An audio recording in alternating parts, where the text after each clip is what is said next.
오늘 우리 함께 나누실 말씀은 에베소서 15장 15절부터 21절까지의 말씀입니다. 에베소서 5장 15절에서 21절까지의 말씀 우리 함께 합독하시겠습니다. 그런즉 너희가 어떻게 행할지를 자세히 주의하여 지혜 없는 자같이 하지 말고 오직 지혜 있는 자같이 하여 세월을 아끼라. 때가 악하니라. 그러므로 어리석은 자가 되지 말고 오직 주의 뜻이 무엇인가 이해하라. 술 취하지 말라. 이는 방탕한 것이니 오직 성령으로 충만함을 받으라.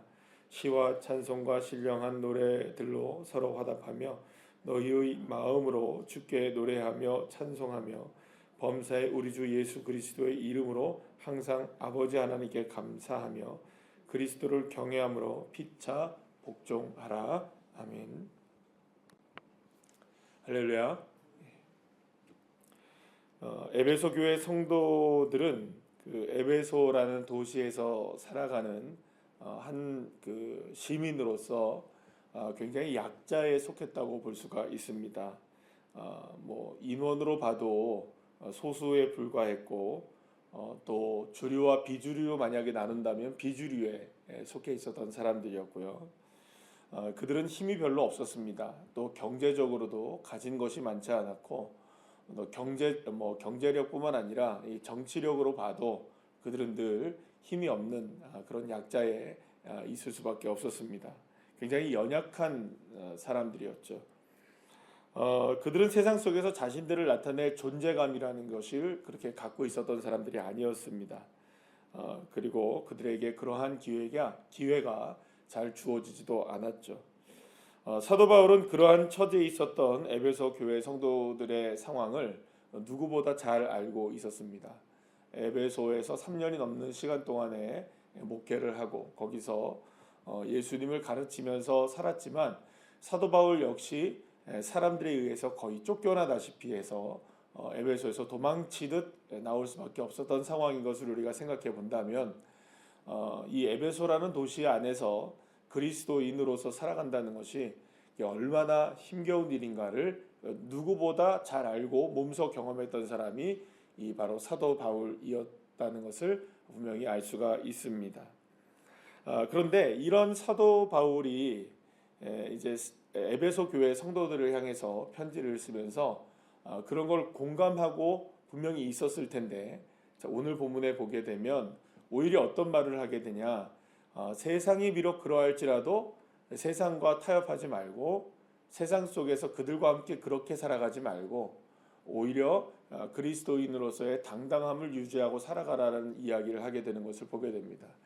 이것은 상황을 모르기 때문에 그들의 형편을 모르기 때문에 그냥 뭐 예를 들어서 탁상 공론하듯이 뭐 말씀이 이러니까 뭐 예를 들어서 뭐 하나님의 말씀이 이와 같으니까 너희들 목숨 걸고 이 말씀 지켜라, 이런 이야기를 하고 있는 것이 아닙니다. 오늘 본문에서도 보게 되면 지금 이런 그 에베소 교회의 성도들의 삶이 어떤 삶인지를 모르는 것이 아닙니다. 여러 가지를 보게 되면 지금 굉장히 어려운 상황이라는 걸 알고 있죠. 까딱하면 어떻게 되는 상황이라는 겁니까? 17절, 18절 말씀을 보게 되면 어리석은 자가 될 수밖에 없는 상황이라는 것을 지금 누가 알고 있습니까? 사도 바울이 알고 있고요. 그리고 또 까딱하면 술 취할 수밖에 없고 방탕하게 살아갈 수밖에 없는 그런 삶이라는 것을 누가 잘 알고 있습니까? 사도 바울이 너무나 잘 알고 있는 겁니다. 그 무엇보다 16절 말씀에 보면은 때가 어떻답니까? 지금 악하다라고 얘기를 하죠. 그만큼 지금 사도 바울에게서 느낄 수 있는 것은 뭐냐 하면 에베소라는 도시의 상황이 녹록지 않고 그리스도인으로서 살아가고 예수를 믿고 살아간다는 것 자체가 쉽지 않은 상황이라는 걸 누구보다 잘 알고 있는 사람이 누구입니까? 지금 사도 바울인 거죠. 그럼에도 불구하고 오히려 사도 바울은 이러한 모든 엄혹한 그 세상 속에서 그리스도인으로서 이 에베소라는 도시에서 살아가려면 오히려 어떻게 해야 되느냐? 정말 지혜롭고 정말 분별을 잘 하고 그리고 정말 무엇을 우리가 해야 될지를 잘 이해하면서 살아가야 된다. 그러면 무엇에 대한 이해로 인하여 무엇에 대한 주의로 인하여서 이 모든 상황 속에서 존재감을 드러내고 또 자존감을 드러내고 또 그 안에서 뭔가 이렇게 정체성을 드러나며 살아갈 수 있느냐, 그것은 어떠한 상황 속에 있다 할지라도 하나님께 감사하고 하나님을 경외하는 것, 그러니까 오직 주 여호와 하나님을 경외함으로 인하여 예수 그리스도 안에서 주님을 바라봄으로 인하여서 그런 존재감을 드러내는 것이야말로 이런 모든 상황을 오히려 이겨나가는 것이다라는 것을 이야기하고 있는 겁니다. 그러니까 다시 말씀드리면 지금 상황을 몰라서 지금까지 말씀을 정리하면 이런 거죠. 사도 바울은 지금 에베소 교회의 상황을 압니까 모릅니까? 너무 잘 알고 있어요. 너무 잘 알고 있음에도 불구하고 에베소라는 도시 속에서 그들의 존재감을 드러낼 수 있는 방법은 세상을 따라가는 방법이 아니라 오히려 세상을 거스르는 방법이죠. 근데 그 방법이 뭐냐? 어떤 방법으로 가능하냐? 오히려 그리스도를 경외하는 자리에 서고 또 주님 앞에 항상 어떻게 하는 겁니까? 감사하는 삶을 살아감으로 인하여 존재감을 드러낼 수 있다는 것입니다. 자, 그런데 여기서 오늘 본문에 보게 되면 16절 말씀에 보면 세월을 아끼라라는 말이 나오죠. 세월을 아끼라. 이 세월을 아끼라는 말은 뭐 시간을 뭐 잘 사용해라라는 말이 아니 뭐 그런 의미일 수도 있겠지만 이 세월을 아끼라는 뜻은 어떤 의미가 있냐면 기회를 놓치지 말라는 의미입니다. 기회를 놓치지 말아라. 그러니까 지금 사도 바울이 지금 에베소 교회 성도들에게 너희들 기회를 놓치지 말아라 이런 얘기를 하고 있는 거예요. 왜냐? 때가 악하기 때문이다. 그러면 기회를 놓치지 말라는 의미는 어떤 기회를 놓치지 말라는 것일까요? 그런 거죠. 오늘 본문을 전체적으로 이렇게 쭉 보게 되면 자세히 주의하여야 할 기회를 놓치지 말아라. 지혜롭게 행동할 기회를 놓치지 말아라. 그리고 어리석은 자가 되지 않을 수 있는 기회를 놓치지 말아라. 그렇죠? 주의 뜻이 무엇인가를 이해할 수 있는 그 기회를 놓치지 말아라.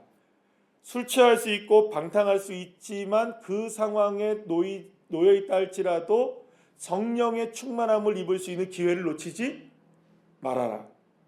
시와 찬송과 신령한 노래로 화답할 수 있는 기회를 어떻게 하라고요? 놓치지 말아라. 하나님을 향해서 찬송할 수 있는 기회를 놓치지 말고 범사에 주님으로 인하여서 하나님께 감사할 수 있는 기회도 놓치지 말아라. 그리스도를 경외하는 기회를 놓치지 말고 그 믿음을 가지고 서로를 향해서 피차 복종할 수 있는 기회도 놓치지 말아라. 이 이야기를 하고 있는 겁니다. 그러니까 모든 상황이 다 그리스도인으로서 살아갈 수 있는 기회인데 그 기회를 어떻게 하라고요? 놓쳐서는 안 된다. 때가 악하다고 해서 우리가 상황이 이렇다고 해서 뭐 펼쳐진 모습이 이렇다고 해서 거기에 따라서 살아가는 삶이 아니라 그 상황이 오히려 어떤 상황이다. 하나님께 감사할 수 있고 여호와 하나님을 경외할 수 있고 지혜롭게 행동할 수 있고 그리고 또 주의 뜻이 무엇인가를 이해할 수 있는 기회인데 그 기회를 놓쳐버리지 말라는 것이죠. 그러니까 이런 얘기를 하는 겁니다. 지금 사도 바울은 에베소 교회 성도들이 살아가고 있는 상황이 너무나 엄혹하다는 걸 잘 알고 있는데 그 상황이 도리어 무엇이 된다는 겁니까? 무엇이 된다는 것일까요?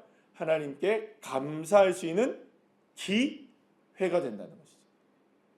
그러면 그 기회를 놓치지 않고 자세히 주의하고 자세히 또 더 지혜롭게 생각하고 더 아끼고 이해하게 될 때에 지금 오늘 내가 처해 있는 이런 상황이 바로 그렇구나 이해하는 거죠. 이 상황을 이해하는 거죠. 어떻게 이해하는 걸까요? 고통과 고난이라는 상황을 이해하는 것이 아니라 오히려 이 상황에서 뭘 하라고 얘기하십니까?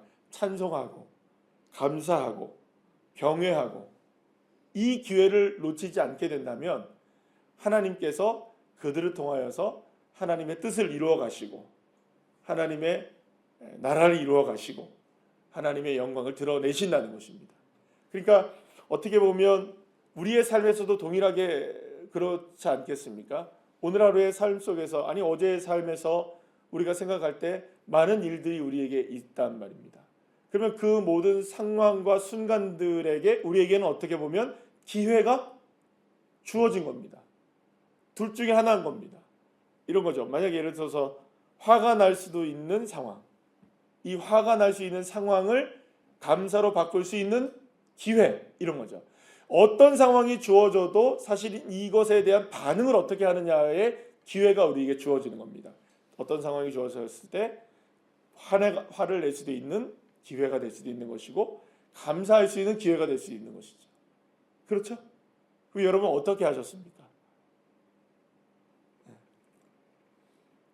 우리는 많은 경우에 감사와 찬송을 선택해야 한다는 걸 알고 있음에도 불구하고 많은 경우에 어떻게 합니까? 짜증이 나기도 하고 또 분을 내기도 하고 또 다투기도 하고 또 그 부분에 있어서 원망하기도 하고 불평하기도 하는 일들을 선택하는 기회를 잡을 때가 많다는 거죠. 근데 주님은 오늘 우리에게 사도 바울을 통해서 말씀하시는 것은 뭐냐면 그 모든 기회 속에서 오히려 하나님을 향해 찬양하고 감사하고 주님을 경외하는 기회로 삼아라. 아무리 때가 악하다 할지라도 그렇게 해라 라고 주님 말씀하고 있는 거예요. 그럼 왜 그럴까요? 이 모든 것들을 왜 우리는 찬양해야 하고 왜 우리는 감사해야 하고 왜 우리는 주님을 경외해야 하는 기회로 삼아야 될까요? 우리는 하나님의 자녀이기 때문입니다. 다른 이유가 없습니다. 저와 여러분이 그것을 따라가야 될 이유는 다른 것이 없어요. 하나님의 자녀이기 때문에. 우리는 이 땅 가운데 살아가지만 하나님의 나라를 힘입고 살아가는 자녀들이기 때문에 우리는 달라야 되는 겁니다. 우리는 다를 수밖에 없는 것이죠. 그런데 여전히 우리가 다르지 않고 세상이 하는 대로 그대로 하고 살아가고 세상이 하는 그대로 우리가 선택하고 살아간다면 우리의 정체성은 어디에서 드러나나요? 우리가 다른 바가 무엇이라고 얘기할 수 있나요? 사랑하는 여러분, 저와 여러분이 그리스도인으로서 살아가고 하나님의 자녀로서 살아간다면 마땅하게 하나님의 뜻대로 살아가야 하는 것이 정상인 삶이겠죠. 그러면 우리는 모든 상황 속에서 하나님을 기억하며 그 기회를 놓치지 않는 것이야말로 그리스도인으로서의 살아가는 삶의 자세가 되는 것입니다. 그러니까 우리에게 오늘도 여러 가지 상황들이 펼쳐지겠죠. 이런 것을 판단할 수 있고 저렇게 우리가 나아갈 수 있는 여러 가지 상황 속에서 주의하셔야 됩니다. 이해하셔야 됩니다. 이 상황을 어떻게 할 것인가? 이 상황에 나는 어떻게 반응해야 할 것인가? 그러면 우리의 반응은 항상 어디를 향하여야 할까요? 믿음으로 향해야 하는 것입니다. 저 어제 그 간증을 하나를 들으면서 그 이야기를 잠깐 들었어요. 어떤 분이 간증을 하는데 이게 여러분들 그 심리학자 중에 아주 유명한 분이 칼 융이라는 분이 계셔요. 이분이 맨 마지막에 누군가가 인터뷰를 했대요. 인터뷰를 했는데 당신은 예수를 믿습니까? 하나님을 존재를 믿습니까? 그랬더니 그분이 이런 얘기를 했다는 거예요. 칼 융이라는 아주 유명한 심리학자가 무슨 얘기를 했냐면 저는 하나님을 믿는 것보다 하나님을 알고 있습니다. 이렇게 얘기했대요. 안다는 말이 어떤 의미냐면 믿는다는 것을 초월하는 겁니다. 우리가 이 말은 믿지 않는다는 말이 아니고요. 믿음이라는 것은 단순하게 난 믿는다는 신념의 문제라고 생각하는 사람들에게 뭘 얘기하는 주는 거냐면 하나님을 믿는다는 것은 삶으로 무엇을 한다는 겁니까? 깨닫을 뿐만 아니라 그 삶을 살아내는 것을 의미한다. 살아내는 것. 어제 국민일보에 아주 큰 기사 속에 간증 하나를 봤어요. 거의 30년 동안을 무속인으로 살다가 말하자면 점쟁이죠. 굿하고 점쟁이로 살다가 예수를 믿게 되어서 예수를 믿은 지 7년 정도 됐다고 하네요. 6년, 7년 정도가 됐는데 지금 제2영도교회 부산에 거기에 지금 집사님으로 계신 여자분이세요. 용한 여러분들 점쟁이였답니다. 여자분이신데. 그러니까 여러분들 제일 점 센 데가 영도 뭐 이런 데입니다. 근데 거기서 그 일을 하셨으니 얼마나 많이 여러분들 셌겠어요.